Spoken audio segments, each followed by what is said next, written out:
हल षष्ठी, कमर छठ की कथाएं।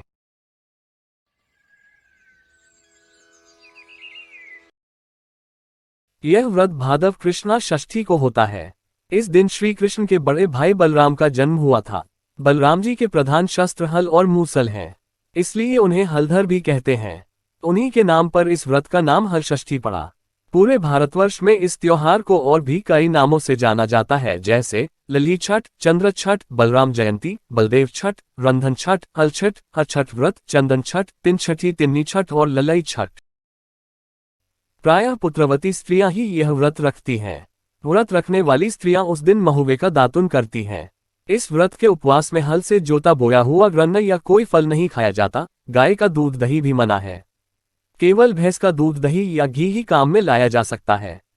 इस दिन सवेरे ही स्नान करके स्त्रियां भूमि लीपकर एक छोटा सा तालाब बनाती है, जिसमें झरबेरी, ताश और पलाश की एक एक टहनी बांधने से बनी हुई हर छठ का गाड़कर उसकी पूजा करती हैं। पूजा में 7 अनाज गेहूं, चना, अरहर, धान, मूंग और मक्का चढ़ाकर सूख, धूल, हरी कजरियां, होली की राख या चने का होरहा और होली की भुनी गेहूं की बाल भी चढ़ाती है। साथ ही कुछ गहना, हल्दी रंगा हुआ कपड़ा वगैरह भी हर छठ के समीप रख देती हैं। पूजा के बाद भैंस के मक्खन का हवन किया जाता है, तब कथा कही जाती है। हर छठ की कथा इस प्रकार है। किसी नगर में 2 स्त्रियां रहती थीं। वे देवरानी जेठानी थीं। देवरानी का नाम सलोनी और जेठानी का नाम तारा था। सलोनी सदाचारिणी, सुशीला और दयालु थी, किंतु तारा पूर्ण दुष्टा और निर्दयी थी। एक बार दोनों ने हर छठ का व्रत किया। सांकल में दोनों भोजन बनाकर ठंडा होने के लिए थालियां परोस आई और आंगन में बैठकर बातें करने लगी। उस दिन सलोनी ने खीर बनाई थी और तारा ने महेरी। अचानक दोनों के घर में कुत्ते घुस गए और परोसी हुई थालियां चट करने लगे। घरों के भीतर से चप चप की आवाज आती सुनकर वे दोनों अपने अपने घरों में गईं। सलोनी ने कुत्ते को खीर खाते हुए देखा तो वह कुछ न बोली, बल्कि जो कुछ खीर बनाने के बर्तन में इधर उधर लगी हुई थी उसे भी उसने थाली में डालकर कहा कि यह सब भोजन तेरे भाग्य का है, पेट भर कर खा ले। दूसरी ओर तारा ने कुत्ते को देखकर गुस्से से हाथ में मूसल उठाया और कुत्ते को घर में रोककर इतना मारा कि उसकी कमर टूट गई और वह अधमरा हो गया। फिर किसी तरह वह जान बचाकर भागा। थोड़ी देर बाद दोनों कुत्ते आपस में मिले, तब एक ने दूसरे से पूछा कि कहो क्या हाल है। दूसरे ने कहा, मेरे तो हाल तुम देख ही रहे हो, अपना समाचार सुनाओ। पहला कुत्ता बोला, भाई वह बहुत भली स्त्री है, उसने मुझे खीर खाते देखकर कुछ भी नहीं कहा।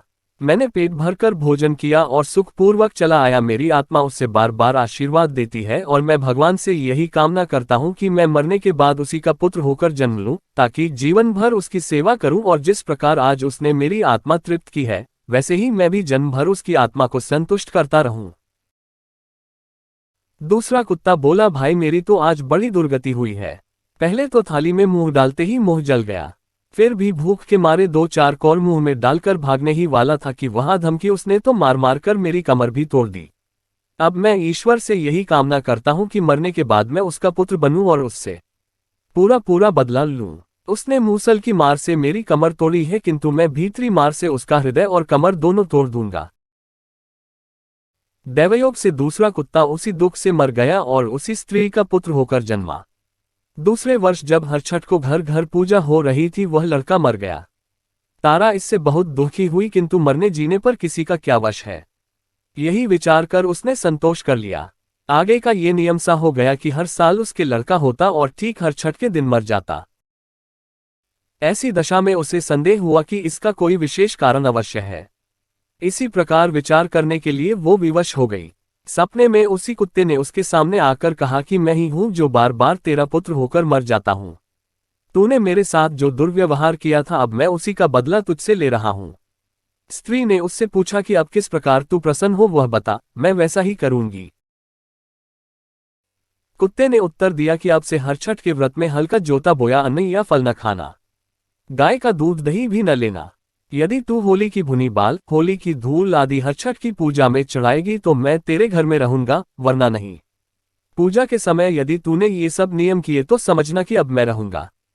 तारा ने ऐसा ही किया और तब से उसके बच्चे जीने लगे।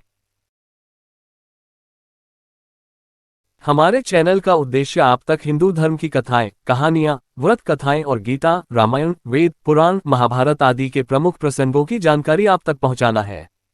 हम सत्य सनातन हिंदू धर्म का प्रचार प्रसार कर रहे हैं। आपसे निवेदन है कि वीडियो को लाइक करें, शेयर करें, सब्सक्राइब करें, बेल बटन पर क्लिक करके ऑल बटन पर क्लिक करें, ताकि हमारी हर नई वीडियो की जानकारी नोटिफिकेशन के जरिए आप तक पहुंचे। जय श्री राम।